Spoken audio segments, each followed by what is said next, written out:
حضرت نبی اکرم صلی اللہ علیہ وسلم سے ایک صحابی نے عرض کیا، یا اللہ کے نبی صلی اللہ علیہ وسلم مجھے کچھ نصیحت فرما دیجیے، اور نصیحت مختصر ہو جو مجھے یاد رہ جائے۔ حضرت نبی اکرم صلی اللہ علیہ وسلم نے ایک ایسی نصیحت فرمائی مختصر جو ان کے تو کام آئی ان کی زندگی میں، لیکن ان کی برکت سے قیامت تک یہ سب کے کام آتی ہے۔ آپ صلی اللہ علیہ وسلم نے ارشاد فرمایا، اپنی زبان پر کنٹرول کرنا، زبان پر کنٹرول رکھو۔ یہ ایسی نصیحت ہے کہ اگر ہم بھی اس پہ عمل کریں گے انشاءاللہ ہماری زندگی سونا بن جائے گی۔ ساری مصیبتیں جو آ رہی ہیں وہ زبان پر کنٹرول نہ کرنے کی وجہ سے آ رہی ہیں۔ آدمی خود بے سکون بے آرام اور دوسروں کو بے سکون بے آرام مبتلا کر دیا، کس وجہ سے؟ اس زبان کے صحیح استعمال نہ ہونے کی وجہ سے۔ اگر یہ زبان صحیح چلے تو پورے معاشرے میں سکون پھیل جائے، اور اگر یہ زبان غلط چلتی ہے تو پورے معاشرہ پریشان اور بے سکونی اور زندگی پریشانی میں مبتلا ہو جاتی ہے۔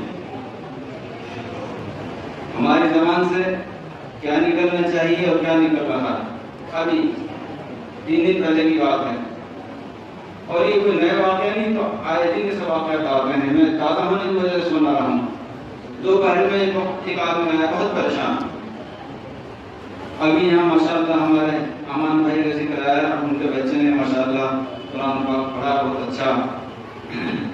وہاں بھی بریانی والے تھے، بیچارے ان کو فرصت نہیں بریانی سے، دیکھ اتر نہیں ہے، اور وہ آدمی دوپہر میں آیا اور مجھ سے ملاقات کری۔ میں مطالعہ دیکھ رہا تھا، میں ملنا نہیں چاہتا کسی سے۔ ایک بچے نے آ کر کہا کہ فلاں آدمی ملنا چاہتے ہیں۔ چلو ٹھیک ہے، وقت نکالا، تھوڑا سا بلایا، 2-4 منٹ بعد میں اس نے کہا کہ جی پریشانی آ گئی ہے ہمارے گھر میں، ہمارے کسی عزیز قریب میں، اس نے اپنی گھر والی سے یہ کہہ دیا ہے تجھے 3 طلاق، سب کے سامنے 50 سے آدمی وہاں پہ لڑائی ہوئی تھی میری میں، اور اس نے غصے میں کہا ہے، ویسے نہیں کہا، اس نے غصے میں کہا ہے، اور بہت ساری باتوں سے نے کی، تو میں ان باتوں کو عرض کرنا نہیں چاہتا۔ میں نے اس سے ایک سوال یہ کیا کہ طلاق غصے میں دی جاتی ہے یا خوشی میں دی جاتی ہے؟ یہ بتاؤ۔ طلاق غصے میں دی جاتی ہے، اور جب طلاق دی جاتی ہے تو طلاق واقع ہو جاتی ہے، اور پھر 3 طلاق ہو گئی۔ تم لوگوں نے اپنی نیند بھی خراب کر رکھی ہے، اپنا آرام بھی خراب کر رکھا ہے، کیا نہیں کہہ رہا ہوں، سکون بھی غارت میں لا رکھا ہے۔ اب اس کا کوئی حل؟ میں نے ایک آدمی کا جو ہے نا گردن کاٹ کے سر اور دھڑ لیا ہمارے پاس، پھر دنیا کسی بڑے سے بڑے ڈاکٹر سے پوچھو اس کا حل بتاؤ، کیا حل بتائے گا وہ؟ سارا کام تو تم کر رہا ہے، اب فی الحال تو کوئی حل نہیں ہے، کوئی چھوٹا موٹا نکلتا ہے تو وہ دور کا تو عزت کے بعد میں۔ یہ زبان غلط چل رہی ہے ہم لوگوں کی۔ زبان چلنی چاہیے تلاوت میں، زبان چلنی چاہیے اللہ کے ذکر میں، زبان چلنی چاہیے تعلقات کو جوڑنے میں، اور ہماری زبان چل رہی ہے کہیں طلاق دینے میں، کہیں گالی بکنے میں، کہیں کچھ اور میں، کہیں غیبتوں میں۔ اب ایک بچے نے حضرت امام بخاری رحمۃ اللہ علیہ کی نقل کرتا حدیث پڑھی۔ جب حضرت امام بخاری رحمۃ اللہ علیہ کا نام آتا ہے تو میرے ذہن میں بات آتی ہے، وہ میں آپ کو بتا دیتا ہوں۔ دیکھو زبان کا کیسا استعمال ہونا چاہیے۔ حضرت امام بخاری رحمۃ اللہ علیہ کے بہت سارے کمالات ہیں، کتنا بڑا کمال انہوں نے کیا۔ ایک کتاب قرآن پاک کے بعد میں اس کا درجہ اصح الکتب بعد کتاب اللہ تعالی البخاری لوگوں نے کہہ دیا، اور مجبور ہیں لوگ کہنے پر۔ ایسی صحیح کتاب حدیث شریف کی انہوں نے لکھ دی ہے، کب سے چل رہا ہے، قیامت تک چلتا رہے گا انشاءاللہ ان کا سلسلہ۔ میں سمجھتا ہوں حضرت امام بخاری رحمۃ اللہ نے بہت بڑا کمال کیا ہے، لیکن ان کی زندگی کی ایک کمال اور ہے، ہو سکتا ہے وہ بخاری شریف سے بڑا کمال ہمیں تو لگتا ہے، کسی کو لگتا ہے نہیں لگتا۔ حضرت امام بخاری رحمۃ اللہ نے یہ باتیں فرمائی، اگر قیامت کے دن اللہ تبارک و تعالی مجھ سے یہ پوچھے گا کہ تم نے کس کی غیبت کی، تو خدا کی قسم میں اللہ کے سامنے بالکل بری نکلوں گا، میرا دامن پاک ہے اس سے۔ سبحان اللہ، پوری زندگی میں برائی نہیں کی۔ میں سمجھتا ہوں کہ بخاری شریف سے بھی سخت معاملہ ہے۔ آج ہمارے زمانے چل جاتے ہیں کسی کے بارے میں بھی، ہم کسی کو نہیں چھوڑتے۔ بس اگر دامن صاف نظر آتا تو اپنا نظر آتا، سب کا دامن داغدار نظر آتا ہے ہمیں۔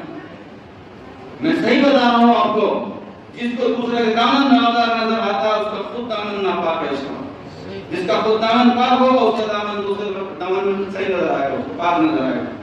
اس لیے خدا اپنی زبان کو کنٹرول کریں ہم۔ کتنی اچھی بہترین مجلس ہماری ابھی گزری، الحمدللہ۔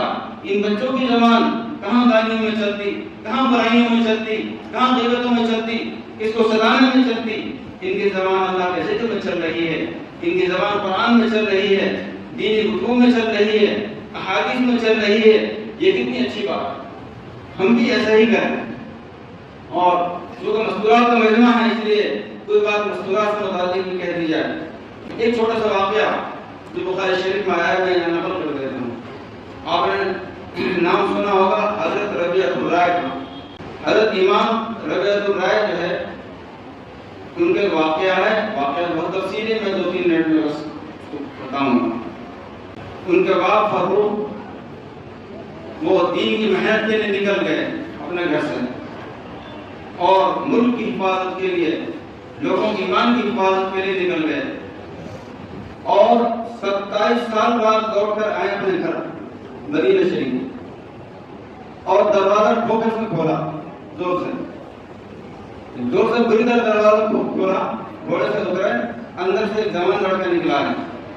وہ کہا اے خدا کے دشمن، تو ہمارے گھر میں کیسے داخل ہوا ہے؟ کس طریقے سے داخل ہوا ہے؟ کوئی طریقہ تہذیب نہیں تیرے اندر۔ اور یہ بوڑھا جب گھر کے اندر جانا چاہتا ہے، یہ کہتا ہے کمبخت تو میرے گھر میں کیسے آیا ہوا ہے؟ تو میرے گھر میں کیسے داخل ہے؟ یہ تو میرا گھر ہے۔ اب دونوں الجھ گئے، یہاں تو الجھے کہ دونوں کی لڑائی شروع ہو گئی۔ وہ یہ کہتا ہے میں تجھے نہیں چھوڑوں گا، وہ کہتا ہے میں تجھے نہیں چھوڑوں گا۔ نہ اس کو یہ پتا ہے کہ میرا باپ ہے، نہ باپ کو پتا ہے میرا بیٹا ہے۔ یہ گھر سے نکل گئے تھے، 27 سال بعد واپس آئے۔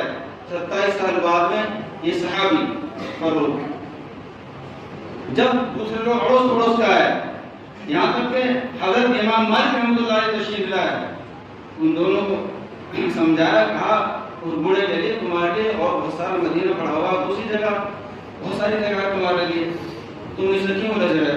تو بچے سے کہا تم تو جو سے اندر سے جب اندر ان کی جو ہے والدہ پردے میں باتیں سن رہی تھی، ان کو بھی پتہ نہیں تھا کیا معاملہ ہے۔ انہوں نے اپنا نام بتایا، میں فاروق ہوں، میرا یہ گھر ہے، یہ جوان میرے گھر میں کیسے گھسا ہوا ہے؟ تو اندر سے اس بچے کی والدہ نکل کے آئی کہ بیٹا یہ تو تیرا باپ ہے۔ یہ 27 سال پہلے اللہ کا حکم پر نکل گیا تھا، اور آج لوٹ کر آیا ہے ملک کی حفاظت، دین کی حفاظت کے لیے، آج یہ لوٹ کر آیا ہے۔ پہچان دیا انہوں نے، آواز سے پہچانا، تو تب پتہ چلا جب بیٹے کو یہ میرا باپ ہے، اور باپ کو بتایا، عورت نے کہ آپ کو بیٹا ہے، جب آپ گئے تھے تو میرے پیٹ میں تھا، اس کے بعد جب پیدا ہوا ہے تو اللہ تعالیٰ نے جو ہے اس کو جو ہے علم سے نوازا، اور یہ فاروق اپنے گھر کے اندر انتظام کر کے گئے۔ ایسا نہیں جیسے ہم جماعت میں چلے جائیں، گھر کا کوئی انتظام کر کے نہیں جائیں گے، بیمار کو انتظام کر کے نہیں جائیں گے، اور سب کو ناراض کر کے چلے جائیں گے۔ یہ طریقہ نہیں سکھایا آقا صلی اللہ علیہ وسلم نے، بلکہ گھر والوں کے لیے 30,000 اشرفیاں دے کر گئے اپنے گھر والے کو، 30,000 اشرفیاں، اور کہا میں حساب لوں گا جب آؤں گا۔ یہ آ گئے، آنے کے بعد میں گھر والے نے جب بتایا کہ یہ تو میرے شوہر ہیں، اور گھر والے نے اس کو بتایا کہ آپ کا بیٹا ہے۔ اب یہ تو ظاہر ہے کہ جب باپ کو پتہ چلا میرا بیٹا ہے، اور بیٹا کو پتہ چلا میرا باپ ہے، تو کیا ہونا تھا؟ دونوں میں گلگل کروائے بہت دیر تک۔ رونے کے بعد میں پھر شام اس طرح ہوئی، رات اسی طرح گزری، بیوی نے کچھ نہیں بتایا۔ اگلے دن صبح جو ہے یہ یہ ربیع الرائے جو ہے اس وقت میں مدینہ کے سب سے بڑے عالم تھے. مسجد نبوی میں ان کا حلقہ لگتا تھا. امام مالک رحمۃ اللہ علیہ کے شاگرد ہوتے ہیں. تو صبح جب فرمایا آپ مسجد میں نماز پڑھنے جائیے، بعد میں بات کریں گے. مسجد میں نماز پڑھنے گئے تو وہاں رنگ رنگ بھرتا ہوا ہے مسجد نبوی، وہاں سینے سکھانے کا ماحول ہو گیا ہے اور بہت بڑا حلقہ لگ رہا ہے اور سب شیخ کے پاس بیٹھے ہیں حدیث سننے کے لیے. اور ان کا لڑکا جو ہے اس نے رومال سر پر ڈال کر گردن نیچے جھکائی کر میرے باپ کو میں نظر نہ آؤں اور یہ تماشا دیکھ رہے ہیں کہ کیا ہے. دیکھا تو حدیث کا درس ہو رہا ہے اور آخر کب تک نظر نہ آتا ہے. باپ نے اچھی طرح دیکھا ہے کون، پتہ چلا یہ تو میرا بیٹا ہے. بڑے بڑے مشائخ یہاں حدیث سن رہے ہیں. گھر گیا، جانے کے بعد میں کہا میرا 30,000 کا حساب 30,000 شکل کا حساب دیجیے. بیوی نے کہا کہ آپ مسجد نبوی سے آ رہے ہیں، آپ نے کچھ دیکھا وہاں؟ کہا میں نے دیکھا کہ میرا وہ بیٹا جو یہاں سے جن سے ہماری غلط فہمی ہو گئی تھی وہ تو درس حدیث دے رہا ہے. اتنا بڑا عالم میں نے نہیں دیکھا. اللہ کے رسول صلی اللہ علیہ وسلم کی احادیث بیان کر رہا ہے. فرمایا تمہارا حساب یہ ہے وہ 30,000 اشرفیاں جو تم دے کے گئے تھے میں نے اس بچے کے علم پر خرچ کر دی.